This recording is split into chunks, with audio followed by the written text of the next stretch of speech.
João José e Aderbal, como ex-funcionários e agora novos donos de uma indústria, estavam começando a aprender a lidar com os diferentes setores que fazem parte de uma empresa. Mas isso daqui... Bem, uma coisa eu acho que já está clara para todo mundo aqui. Toda empresa, conforme o seu tamanho, precisa se organizar em setores, departamentos, seções, ou tudo isso junto.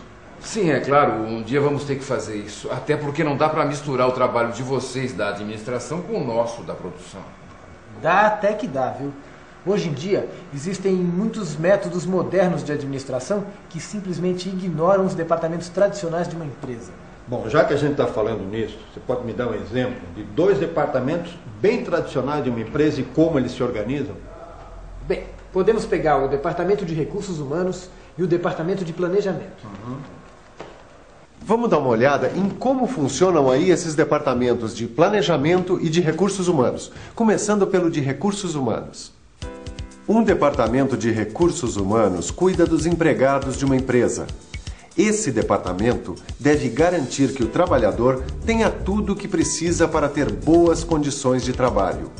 E é aqui que se controla a folha de pagamento, o registro profissional em carteira, as férias, os benefícios, a assistência médica e a assistência social, as questões trabalhistas, a seleção e o treinamento do trabalhador, a segurança no trabalho, a CIPA, e até os planos de carreira. Enfim, o Departamento de Recursos Humanos é o que cuida do lado social e legal do trabalho. Mas além de cuidar do lado social e legal do trabalho, o Departamento de Recursos Humanos pode ter outra função muito importante: buscar o melhor relacionamento entre a empresa e os seus funcionários.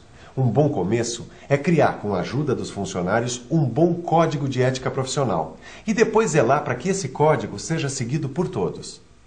Para que um código de ética profissional possa ser seguido por todos, ele precisa ser bom, você não acha? O que será que as pessoas aqui nessa fábrica pensam sobre isso? Vamos ver.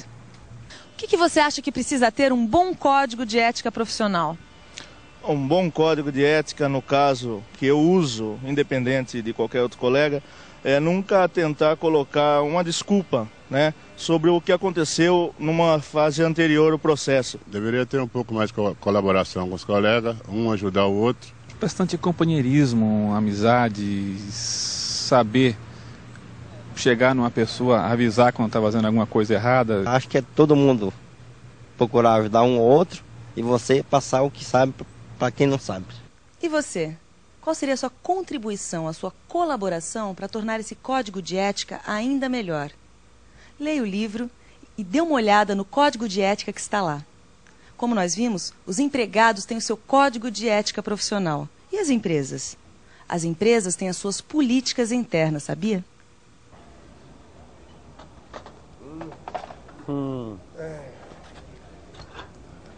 Mas, mestre Silva, como é que é a política da nossa empresa?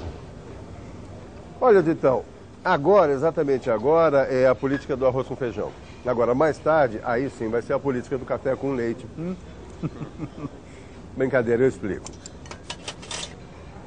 A política de uma empresa envolve salários, normas de qualidade, tipos de cliente que ela tem, como se relaciona com eles. Tem muita coisa. Mas fazendo um resumo, a política de uma empresa é como ela se relaciona com os seus clientes, fornecedores, concorrentes, empregados, sindicatos, governo. Enfim, é como uma empresa se relaciona com a comunidade de modo geral, entendeu? Compreende, João? A gente tem que decidir qual deve ser a melhor política para a nossa empresa. Tudo bem, Aderbal. Eu acho que a gente até já tem uma política. Mas por enquanto eu estou interessado em saber como é que a gente pode ter departamentos numa empresa tão pequena como a nossa. Peraí. Aderbal, me dá um exemplo. Nós já sabemos como funciona o Departamento de Recursos Humanos. E Departamento de Planejamento, como é na prática, hein? Pois é, faltou ver como funciona um departamento de planejamento. Vamos ver isso já. Um departamento de planejamento precisa prever tudo o que pode acontecer à produção de uma empresa. É nesse departamento que se determinam os prazos de produção, que se faz o planejamento e o controle da produção, a administração do almoxarifado, os pedidos de compra, E até as ordens de produção também podem ser feitas por esse departamento. E os departamentos aqui, como é que fica? Dá pra gente ter esses departamentos aqui na nossa empresa?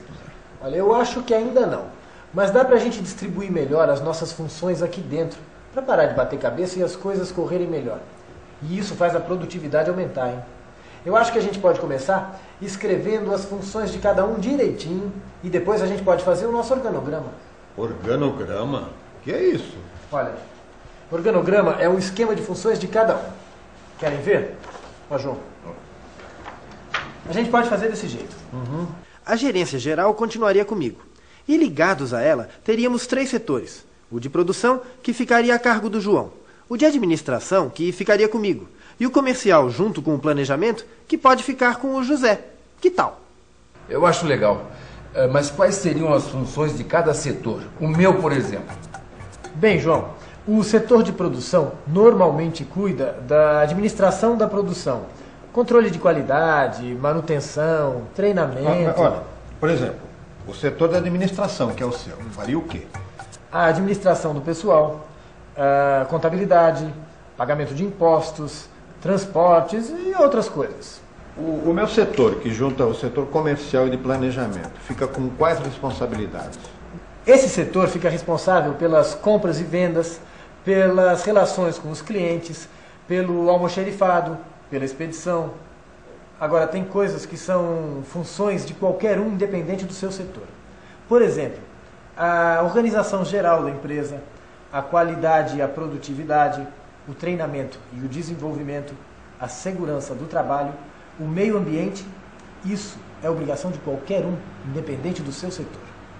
Todos os setores de uma empresa devem atuar em harmonia. Quer dizer, os setores são diferentes, mas os objetivos são comuns. São os objetivos da empresa.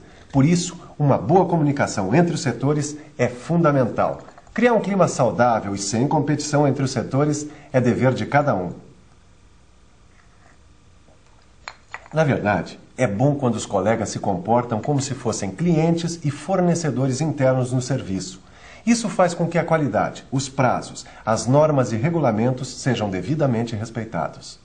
Olha aqui, respeita o que eu estou falando, hein? Presta atenção. Cálculo de matéria-prima. E isso é uma das coisas que o planejamento tem que fazer numa fábrica. Me dá um exemplo, então. Tá legal, vou dar um exemplo, olha. Eu vou pegar aqui algumas pás de lixo que nós fabricamos, tá? Muito bem. A nossa produção mensal é de 1000 peças iguais a essa, certo? Muito bem. E para se fazer 1000 pás, para fazer uma pá, a gente precisa de 200 gramas de chapa de aço, um cabo e 2 parafusos, certo? Pronto. Agora é só multiplicar por 1000, que é o número de pás. Negativo alto lá. Temos que fazer mais cálculos. Temos que prever o índice de refúgio. Que quer dizer a quantidade de produto estragado que não pode ser usado. E também o índice de desperdício. Que quer dizer a quantidade de material perdida no processo. Como exercício, vamos calcular a quantidade de chapas que nós precisamos para fazer 1000 pás. Vamos aumentar um pouco a quantidade de cada item. Assim, índice de refúgio, 1,02. E o seguinte índice de desperdício de chapas, 1,05. Como foi que você chegou a esses números? Você lembra que eu registro tudo quanto é refúgio e desperdício que eu vejo, não é? É por isso que eu sei que eu posso adotar esses índices calculando pela média do que eu encontrei. Isso ainda vai ajudar a gente em muitas outras coisas, como, por exemplo, método de trabalho, custos, etc, etc. Tá, mas como é que faz a conta da quantidade a ser comprada, incluindo esses índices aí, refúgio e desperdício? É só multiplicar a quantidade de cada item pelos índices. Quer ver só? Olha aqui. Olha só, a quantidade de pás é 1000. Aí a gente multiplica isso por 1,02, que é o índice de refúgio, por 1,05, que é o índice de desperdício, e por 0,2 quilos, que é o peso de cada pedaço de chapa. Resultado, 214,2 quilos de chapas de aço. É isso que a gente deve comprar. E então, compreenderam por que é importante o planejamento de uma compra? É, você tem razão. Planejar é preciso. Só que agora eu tô com outros planos. Já sei, você está planejando ir para casa, pegar o futebol pela televisão. Exatamente. Tô prevendo uma derrota daquela, viu? Olha, a derrota pode até chegar para o time do João, Mas na sua fábrica, ele não vai ter derrota nenhuma se planejar a produção. Ele vai ter perdas, mas perdas calculadas. E vai poder prever a perda do mínimo possível. O ideal é não ter refúgio ou desperdício nenhum. Mas eles chegam lá. Eles estão no caminho certo. É fundamental saber organizar o trabalho numa empresa, começando com uma boa distribuição de funções. Vale a pena ver de novo tudo que você viu nessa teleaula.